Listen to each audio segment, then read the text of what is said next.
თითოეულ დეტალს რაც ამ აქციაზე მოხდება შეგატყობინებ 9 საათზე იქნება ლეგიტიმური პრეზიდენტის სალომე ზურაბიშვილის მიმართვა. ელეჰეკეთე მეკეთეკე ოლოჰომო ჩუჩუ. A few moments later. 31 მარტს ჩვენ შევხვდით უსწავლელზე და ქონდა იმედი რომ რაღაცა სასიკეთო კეთდებოდა და დღეს ჩვენი პრეზიდენტი სალომე ზურაბიშვილი რაღაც სასიკეთოს გვეტყოდა იმისაც თუ როგორ უნდა მოვიქცეთ და როგორია ჩვენი მომავალი გეგმები.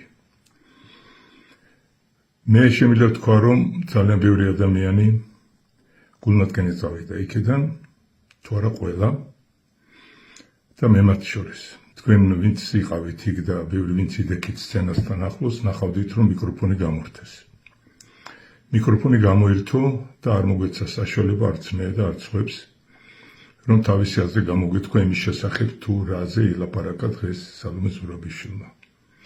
ეს იყო აბსოლუტურად არაფრის თქმელი, აბსოლუტურად არაფრის თქმელი. რაღაც პლატფორმის შექმნა, რომელიც როდესღაც უნდა იმუშაონ და როდესღაც რაღაცა მოყვება. ჩვენ ყველა შანსი მივეცით ამ წინააღმდეგობის პლატფორმის შექმნას.